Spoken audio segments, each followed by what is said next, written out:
I'm E.B. Moss, Head of Content Strategy. And I'm Ginger Conlon, Editor-in-Chief.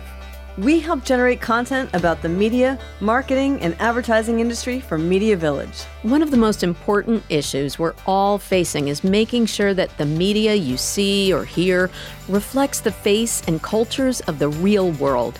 And that's why we're here, to honor those who are working to move the needle on diversity and inclusion, making sure more ages, races, persuasions have a voice in the creation and promotion of the content we all consume. Let's reflect the world. Let's advance diversity. Hey, it's E.B. Moss, and this is the Advancing Diversity podcast. And hi, I am Ginger Conlon, and we are so excited today for the Advancing Diversity podcast guest, who is Tiffany R. Warren, Senior Vice President and Chief Diversity Officer for Omnicom Group. Tiffany is also the founder and president of AdColor. Welcome, Tiffany. Tiffany. Hi. We're so happy to have you. Thank you. I'm happy to be here. We're so happy to honor you, too.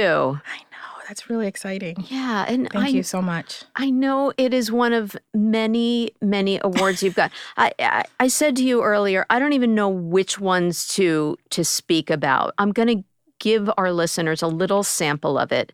You were honored as an Advertising Age Woman to Watch, an AAA District 2 role model. You have won the AAAF Pioneer in Diversity Award for Omnicom Group, the 4A's MAIP Gladys. So what do you do with all those awards? Well, some of them were in name only, and then some of them, they were physical awards. But a long time ago, I visited Wieden and Kennedy to talk to them about AdColor, and I had a chance to sit down with Dan Wieden.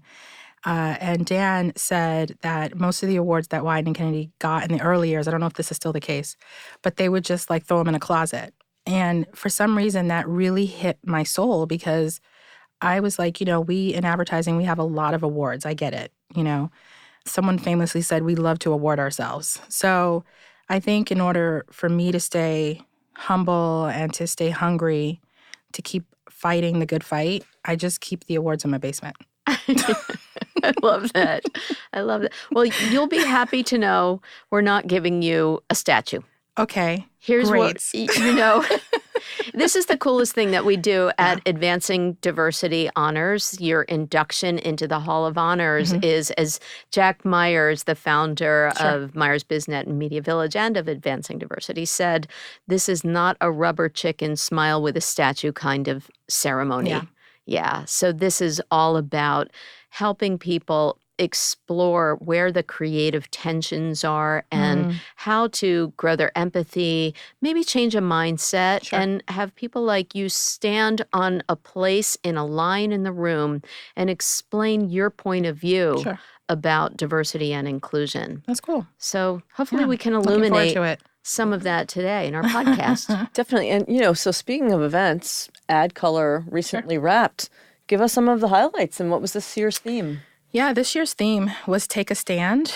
And every year we travel to Austin, Texas, and meet with our agency of record, GSC&M. And we spend 2 days poring over data and poring over competitive analysis, not necessarily from other organizations, but generally what's out there that is grabbing people's attention around diversity and inclusion. And so then after the 2 days, we net out. And usually we net out with a couple of ideas, but we get the theme the old-fashioned way, goosebumps. So a theme is mentioned. Last year was Moment of Truth, and I think we all wanted to pass out like the Matrix because it was like, did you feel what I felt? And people got goosebumps. This year, that same thing happened with Take a Stand. Because right now in society, we're being called to take a stand and to really be on the right side of things. And there are individuals in our society that want to be on the wrong side of things, and they come in all shapes and sizes and forms. But the constituency that supports AdColor within their companies and agencies really strongly believe that taking a stand is what we all have to do and not have to rely on leaders or government, that each of us personally can take a stand, not only at our companies, but in our personal lives. So that's why this year's theme really hit home. We had 1,300 attendees. We had 650 first-time attendees. The biggest group, because we just got these demographics, is African American, and the second biggest group is Caucasian. And that's exciting because we know that group is full of allies and full of people that can make decisions to change culture. So we're really excited to see those numbers go up, as well as CMOs, CEOs. We actually had a panel where we sat down and spoke to the top CMOs like Antonio Lucio and Diego Scotti, as well as Carla Hassan from Citi. But, one of my favorite moments was the conversation with M. Night Shyamalan, the director. And I think people know him for his movies that always have some sort of change your mind moment or change your peripheral moment. But him as a person, it was really unique to have him talk about his immigrant story. So that's just a sample of some of the content, and all of that will be available on our YouTube channel. But we're getting more and more into the practice of really drilling down what makes people unique and what makes us the same, versus just strictly talking about D&I from a clinical standpoint. We're talking about it from a heart standpoint. So this year we did that in droves. It was really cool. One of the first-time attendees actually is someone who I heard from. Oh, good. Yeah, she's an employee, a marketing associate at National Public Media, and she went for the first time. She was so inspired that she asked if we could do a story on her experience in MediaVillage. Awesome. So I think we'll get That's you a little bit exciting. extra exposure. That's exciting. Thank you. And the first-time attendees are the individuals that fuel not only our success, but our heart and soul, because, we know we're doing right by them if they walk away inspired and then go back to their companies to raise their hand, to be that point person, to help change culture, because sometimes companies are afraid to make that hire. But sometimes the people that they need to support their efforts are right in front of them. And these individuals are willing, for all intents and purposes, to take a stand and do it. So that's exciting to hear. So the conference this is year lucky 13, if I'm my number very correct, lucky. right? And it's grown so much. I can't imagine how many various aspects of AdColor you must be proud of, but can you just highlight a couple that stand out for you? The biggest one is futures. So every year we do an application process to choose 30 young professionals who are 1 to 3 years into their career to attend AdColor, to receive professional development, but also to create a network amongst themselves that then survives and outlives their experience at AdColor. And so these individuals come from all different walks of life, industries that are within the creative realm. So you have, traditional agencies all the way to the advertising vertical that exists within a Google or Facebook. So 30 of them come. The crazy number is that close to 500 apply. So we have to pick 30 out of 500. Oh. And so those 30 are really some of the most outstanding human beings that I get to meet every year. And the love they have for each other by the end of their 5-day, 6-day experience is something that if I could bottle it up, we would change a lot of things in this industry, because they come to each other with one commonality, which is their futures, and everything else is on the table. And so they spend that 6 days learning about each other, participating in professional development programs like we had a performance coach. So we brought in a performance coach, KJ Rose, who actually is the performance coach for Lil Nas X, and she's helped Britney Spears and many other superstars. And she came in and she unlocked something in them that made them even more confident. And then we put them through UCB training, which is improv.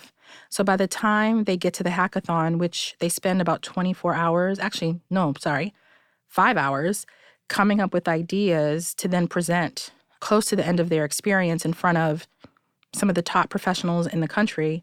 And they do it with such ease and such confidence. That to me is one of the biggest inspiration points. And then the other one is the little known one, which is how many volunteers it actually takes to run AdColor, which when we had our team dinner, when it started out, our team dinner was, 12 people in a seafood restaurant in Boca. This is in what year now? Year one. So this was year one. 13 years ago? This was 2007 when we had our first award show. So we were excited. It was the most people I ever had dinner with. The bill was like the biggest thing I ever seen. It was like $700. I won't talk about the budget this year. But fast forward to our lucky 13, and our team dinner, we had 105 people. And these were preferred vendors who are mostly women-owned or minority-owned. Then our advisory board, which is about 20 or so people, our board of directors, and then friends of AdColor, just people who have pitched in where we needed help. That we filled up a whole restaurant. So to go from like one table at a seafood restaurant to like having our team walk up and see our logo in front of the restaurant and we had the whole restaurant to ourselves, it's not this is not a bragging thing, but it's more so that's when it hits me how many people it takes to really run AdColor. And then part of that is leadership development. So it's just a little known part of AdColor that we don't talk about so often, but it's the one that I'm most proud of. So back in the beginning, actually, the idea came to you well before 2007. Isn't that right? Yeah, it actually came to me when I was in Boston. And it's before I got my huge break working for the 4As as their manager of diversity programs, running the MAIP program. And I was all of 23, 22, when I approached my friends and said I wanted to start this thing called the Door Group. And so we were all gung-ho. Tell us why you call it the Door Group. I love this. Literally just because we wanted to open doors for other people. It's perfect. Just real simple. And then engagements happened, marriages happened, and then I moved to New York. So the Door Group didn't happen. The door closed for a little while. The door closed. And then I opened it up again when it still gnawed at me to do something that had that kind of mission in mind, which is as I kept rising up, I wanted to reach back. So that turned into the mission of AdColor, and then that turned into what the physical award stands for, which is very much, it was designed by the award group, which is the same group that designs for the Emmys, the Tony Awards. So my award sits like amongst those amazing awards. And I wanted the design, which I drew before I even came up with the name, to have a hand reaching for a bigger star, which is that legend or lifetime achiever, and then another hand reaching for a smaller star, which is that rising star, that change agent. So a physical award is the manifestation of the actual mission. So that when our awardees have the award, wherever they place it, anytime they look at it, it could be it's a nice reminder. So that's what the Door Group morphed into. So you just don't tell them about your basement story? I don't. I'm like, and actually I asked the honorees, I'm like, where do you have your award? And I might be a little upset if they said the basement. Wow, you caught that. So that's a moment. I'm like, is it prominent? Is it pin spotted? Is there a light on it? Because I'm so proud of it. No, I would not want that in the basement. No, thank you. So I'd like to just kind of take a step back for a moment. Sure. You've got this huge role in everything you do with AdColor. And then you have another equally huge role running all of diversity for Omnicom. How does that work? That's probably the top 3 questions I get, but I think I answer it differently every time because honestly, how I manage both of those is different every day. So if you get me on a certain day, I'm going to say something really profound and interesting. And on another day, I'm just going to be exasperated. I'm going to be like, I can't even breathe. But when I walked into the role at Omnicom, which I'm forever grateful for, and I always talk about, it's the moment when I got that job, the molecules in my space, in my heart, and my everything changed because I knew that this was one of the biggest platforms that I'll ever have. And certainly there could be bigger platforms out there, but there was something really special that I felt when I got the offer, which was I was at complete peace. And other job offers I've had, I've been really nervous and anxious, and I'm worrying and imposter syndrome, and can I do it? But at 33, which was, it's the Jesus year, everything happens when you're 33, I was just I was at peace. I was like, this is how it's supposed to be. And I have what I have and what I need in order to do both. Because I had been doing both for a while. So I had that muscle of understanding how to manage both. And certainly, I went from managing 3 networks when I was part of Arnold Worldwide and where I launched AdColor to managing 5, 6 networks, 75,000 employees worldwide. And it's never easy, but it's so rewarding because my approach is always about building networks and not families in the sense that you think about it, but empowering people to be a part of the process. Because I always learn that if you remove the champion, sometimes initiatives fail because they're always focused on that one person to manage everything. And everything I've done, I've always done it as a committee, as a council, making sure everyone feels like, they're part of the process. And we've had a lot of success with that. And so a couple of years ago, to sort of manage what was going on at Omnicom Group, we launched Open, which was the Omnicom People Engagement Network. The joke is that we had a couple of names in mind. And so I got a bunch of the diversity leaders, CDOs, directors of diversity. We met in a room. We talked about the name. And there were two options. It was Omnicom Multicultural Employee Network, which the acronym is OMEN, and that wasn't going to work. Okay. And so someone in the room changed it to people, and we're like, yes! And then we were like worried about like copyright, and other people have the word open, and we just went with it because it felt so right. And then the door opened Literally, again. see the connection? Mm-hmm. I never got rid of the door. Look at you. Oh, yeah. Making all these connections. So yeah, we launched pretty powerfully. We had Omni Women already. That was managed by Janet Riccio, who recently passed. Mm-hmm. And we launched Open Pride, which we thought was a really good first step because it cuts across demographics and, everyone can be a part of it. And so that's been wildly successful with chapters around the world. And just recently, we were the platinum sponsors for New York City Pride. And it's so funny because, we got the best of the best within the Omnicom network to participate in that. And I didn't realize how big New York City Pride was. It was World Pride. Oh, yeah. So we were in the parade and I thought, we're in the parade. And when we're done, I didn't think the parade was done. I mean, because that's a little egotistical. But I thought, there's probably like 10 more floats. And there were floats up until 10 o'clock at night. I didn't realize how big it was. And I was just so proud that we were part of the first group of floats to go down the parade route. And I just loved and took a step back and just observed how all of our companies came together under this beautiful banner of pride.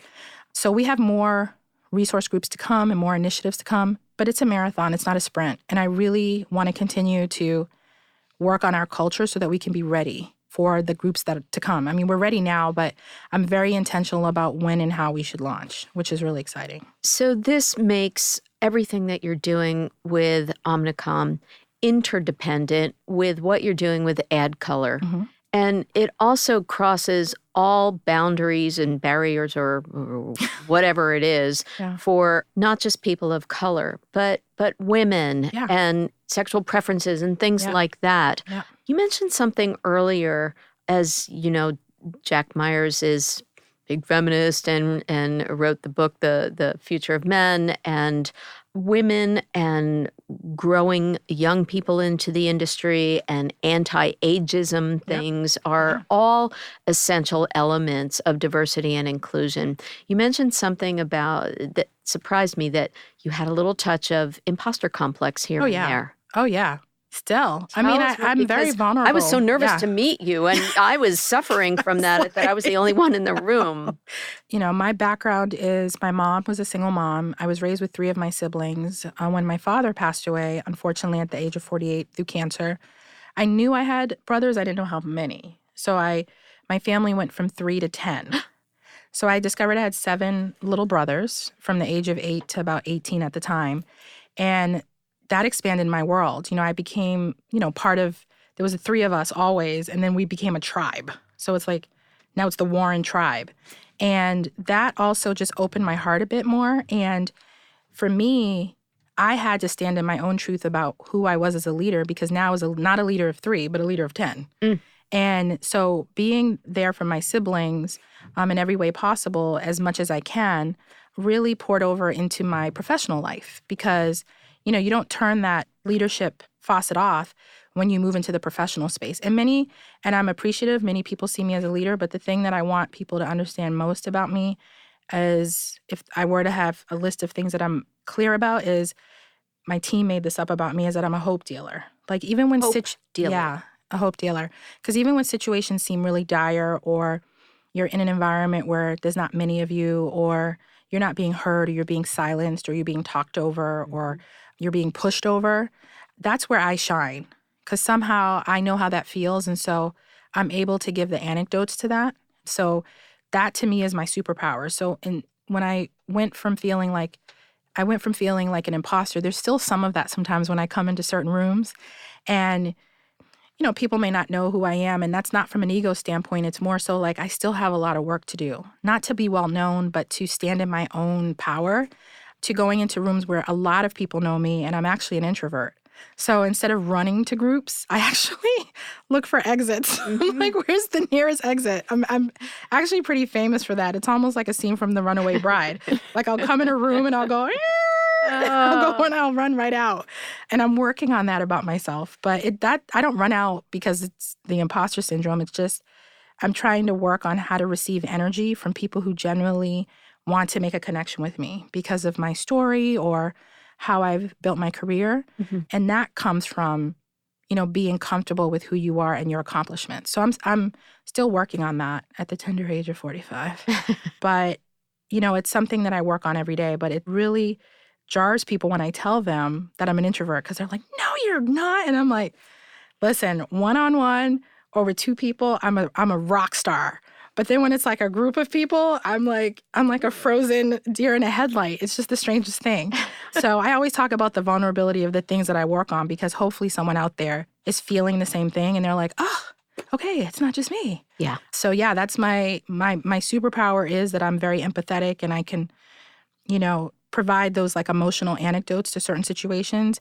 And then the other thing that I have to work on is receiving that feedback and that love and even sometimes the concern that people have about me because I have so much that I'm carrying on my shoulders in terms of helping the industry move forward in diversity and inclusion. It's hard work. So I think people have that concern, like, are you okay? How are you doing? Yes. Which I love, and I'm always open to answering that question. So there are certainly a lot of interdependencies in what you're doing, and you can see through the work that you've done with creating the councils and such. That's one way to get your efforts of diversity and inclusion like more pervasive throughout the organization. Sure.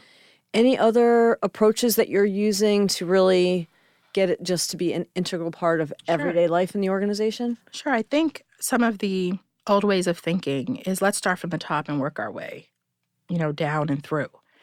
And I think one of the powerful things that I discovered when I was working at Arnold, and it was a small agency, it was about 100-something people, and it was a good incubator and a good test for what the industry really could be.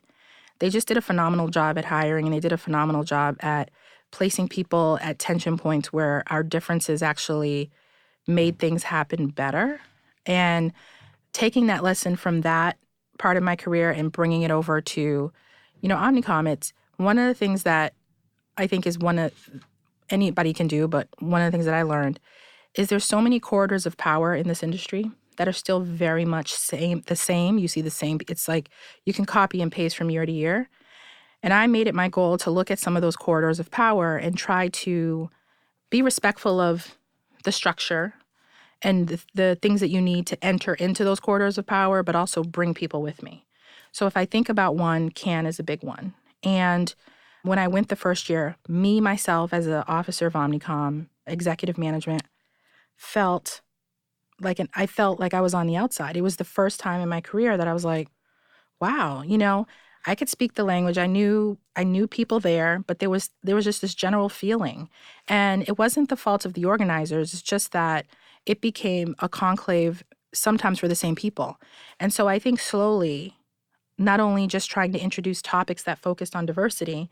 And I remember famously, my first panel was on the beach. It was blazing hot sun. When I said sweating, it was like I should have been studied because it was just like it was just so much sweat. But I was like, I gotta power through because this panel is about D&I and I gotta represent. But mind you, I'm like, it's like windshield wiping sweat from my eyes. And people asking me questions and my legs were sticking together. I was like, but I'm going to power through. And, fast forward to being on the main stage last year with Kenya Barris and Troy Rahanen and Colleen DeCourcy, having a really amazing conversation about brave brands. And I, for a minute, and I hope it wasn't caught on video, forgot where I was because I had this flashback of being on the beach. But diversity and inclusion, the conversation has now become main stage, which now when people see that, whether it's they do this or not, they say, I can be there too. I'm gonna get a registration and go. And so the crowds are looking different. And it's a prime example. And there's many organizations in our industry that have a foundation on this, which is see it, be it. But that was a prime example of just within 2 or 3 years, CAN, who's been operating for many years, changed not only the content, but they have their own diversity initiative that many of my young people through AdColor, we brought 5 young people to CAN, has changed because the conversation called for it. And I think that people think change is so much harder. It requires so much more money. And yes, I'll raise my hand, more resources, please. But if it's the will of someone, it's the will of the organization, they can change in 2 months or they can change in 5 years. It really depends on how much they want it. So the top initiative would be to really take a look internally and take a hard look, even if it's ugly. Take a hard look and then try to unpack the things that you have to do to make those changes. And that does not require hiring $1 million trainer. That is the leadership and the employees getting together and say, this is kind of my home. I'm here for 8 hours a day or more. I want it to be better. Is there like a steady stream of communication, or senior leadership being very visual and open about what's happening, how things should happen in the organization? Yeah, where I've seen it work really well is when the senior leadership is vulnerable, where they talk about their struggle. And sometimes their struggle isn't pretty or it's not PC. But if you create a safe space where even the leadership can be vulnerable, it allows the employees to be vulnerable as well. And then you have this masterclass in speaking to each other from here, I'm pointing to my heart, versus just from your mind and from your mouth. But you actually are speaking from your heart. And, I want to get back to that because there's so much going on in society that's taking us away from that type of communication. But I think why AdColor was super successful this year is because people wanted the biggest warm hug they can find. And we gave it to them. And we didn't do it with like fancy bells and whistles. It was just taking out the classic networking model and inserting a model about connection. And I think anyone can take that model and that idea and apply it to their organizations. It's interesting because there's a little bit, of course, we're a publication about business to business, the media marketing and advertising industry. And a lot of the through line that we talk about these days is the tension point between creative and data. And it sounds like, the heart and the head and the business value of diversity and inclusion is clear. How do you communicate that to the creative agencies and the need to incorporate that Super easy. From the business down? Yeah, a couple of things. So data is important, and we love data at Omnicom, and we love data at AdColor. And what I do is I think there's a step missing. So when you get the data, then how are you treating that data to create more empathetic situations? So they'll stop and they'll talk about demographics, which I talked about earlier. But then when I look at the data, I actually, maybe it's a little bit like Rain Man, because I look at the data and like these ideas pop up like, oh, okay, if we have more of this constituency, maybe we need to figure out content that is specific to them. And for some reason, when we do that, we end up creating content that everyone can relate to, because even if it's for a particular group, for instance, we launched Latinx for AdColor this year. So we're launching actual ERGs within our conference, which I don't think any other conference has done except the conference for ERGs. But we did that not because we wanted to separate and fragment people who come to AdColor, but actually it's brought people closer together, because as an African-American woman, I may not have the point of view of someone who's Asian American. And if I'm trying to create content that's supposed to be able to appeal to the heart, I need a partner in that. And so these groups, these community groups within AdColor have now allowed us to really have deep, deep conversations that may be talking about one culture, but it appeals to everybody. So data was super important to us because we were seeing these groups grow within AdColor, but the content wasn't meeting them. And so the data was able to make a real connection that now, because of that connection, more and more people will come and we'll have deeper conversations. So it becomes this really nice, like holistic situation where data is not preventing us from doing anything, but it actually enhances what we do. And I think the same is true when you use data within the companies. How can you create a D&I initiative when you don't know who you're creating it for?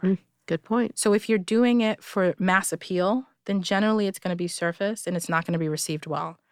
But if you do the hard truth and you look inside yourself and you figure out a way to do a survey that doesn't feel like it's scientific and unfeeling and uncaring, and you get real responses from people, then you're able to create not just programs, but real initiatives that authenticate people's existence in your company.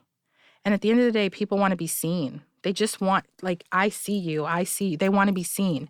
And however you get to that point that they feel like that, take the resources and take the time to do it, because that's really powerful. When people feel seen, they'll be more productive. They'll care more about the work, and they'll be more open to giving ideas that could be the biggest idea that your company's ever had. Right. And if they don't give it to you in your company, they're going to go give it to somebody else. And nobody wants that. Yeah, you want to keep your top people. It's like, nobody wants that. So talk about some of the milestones that you've hit since being at Omnicom. Yeah, I mean, I'm always like, all our milestones are available at www.omnicomgroup.com. Okay. But plug noted. No, obviously, we have our corporate social responsibility report that's coming out soon. But I think the biggest milestone that I've seen is the growth of the discipline and the practice of D&I, not just at the Omnicom level, but down through the networks. So when I started, it was me, Chief Diversity Officer.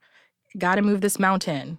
Got to figure out how to do this for 75,000 people globally. There's different rules here, and there's nobody participating over here. And one of the key milestones for me was understanding that I'm not in the networks every day. So I don't know the pain points of the individual agencies. No matter how you could send it to me in an email, I'm still not in those environments. And so creating roles like the Chief Diversity Officer for TBWA or, the head of diversity for Omnicom Media Group now allows the work that we do at the Omnicom level to be transferred in a way that is appropriate, but still giving each network a space to individualize what they need. Because some of the things that I may want from an Omnicom Group perspective may not work at a network level, either because they're either far, far ahead or they're just starting. This was 10 years ago. Now the networks are mature enough where they're on their second round of hiring D&I professionals to work at their networks. And some of our professionals have gone out and are now in the industry doing great work. So the biggest milestones may be KPIs, maybe percentage growth of senior level people of color at the official manager and higher level. But I always say that KPI for me stands for keep people interested and keep people invested. Because when you throw KPI and ROI and metrics in the same bowl, when you're talking about human beings, it's a little messy for me, because then it makes the human beings feel like they're like part of a group versus a contributor to the success of the company. So I try to keep KPI and ROI, which I can rattle off over here, because, I get sensitive about how I mention and communication is so powerful, but how I put that in the same sentence as talking about the people that I value and I love at Omnicom. So it's a little sensitive for me, but I'm just really proud of all the success we've had and the diversity that's on our board. The director of our board is African American. The gender mix on our board, more women than men. Like we really walk the walk. And I think part of it is maybe creating the role of Chief Diversity Officer, but I know that, John Wren, Michael O'Brien, who's a close partner of mine in Omnicom Group, the General Counsel, Robert Cohen, also Assistant General Counsel Eric Cleary, I can go down the list. It's this superpower group that combines legal and D&I, and we use all these superpowers together to go at any issue or go at any initiative so that I have the full purview and the full range of gifts that are available to me to be able to put Omnicom at a different place when it comes to D&I, which I'm really proud of. And it's not just about focusing on what we do internally, but it's being a leader externally. So supporting organizations like Advancing Diversity Honors or AAF or the 4As, because people often wonder, like, why isn't it moving forward? For me, we put our money into organizations that literally train the next generation of diversity inclusion professionals. So that's the MAIP program. Mm-hmm. That's the most promising program. They're doing the hard work of finding these young people, training them up, putting them in our industries, and then these young people, I could rattle off so many amazing alumni who are literally changing the way our industry operates, and they came from these programs. So why wouldn't, anybody support them in the way that they should? So yeah, our top priority is to support those initiatives. Well, this is why we are honoring you and inducting you into the Advancing Diversity Hall of Honors, because our big theme, our through line now is moving things from advocacy and talking about it to walking the walk, to activism. So it's great to see the implementation of this and some of the payoff on, as you said, the marathon that needs to continue. And we hope to continue this. Just to wrap it up, since we've talked about all of the great initiatives and the effort underway at Omnicom, what's next for AdColor? The sky's the limit. It's really scary. It's like containing a big thing of energy in a bottle that's too small for it. And the thing that I'm patient about is organic growth and not, scaling up too much where it feels like a convention fair versus what it feels like now, which is a family reunion. To have 600 new people, but out of that, 700 are returners. I mean, that's huge. That means we're doing something right, that people want to come back every year. But you touch upon moving from advocacy to activism.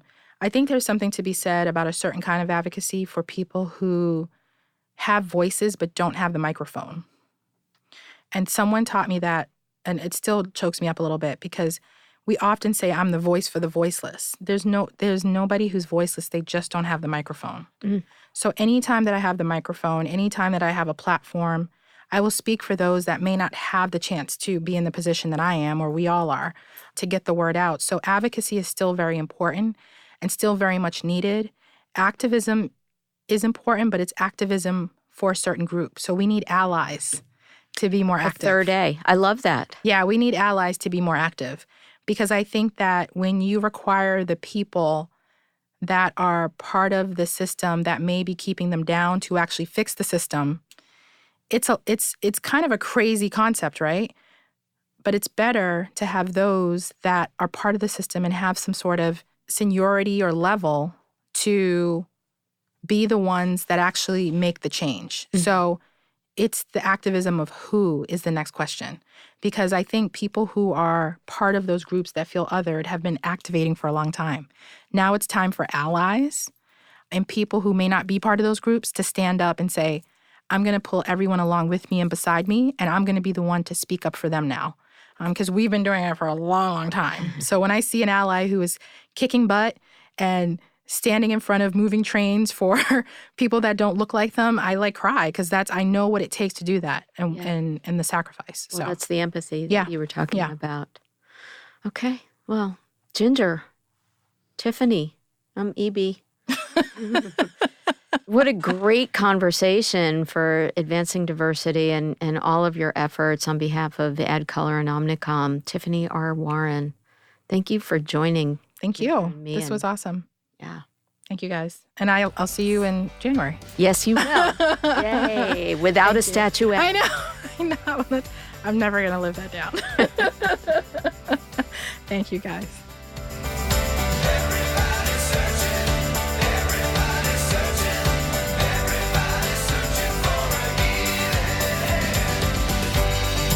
Thanks so much for listening to the Advancing Diversity podcast. It's such an honor to speak with all of our inductees.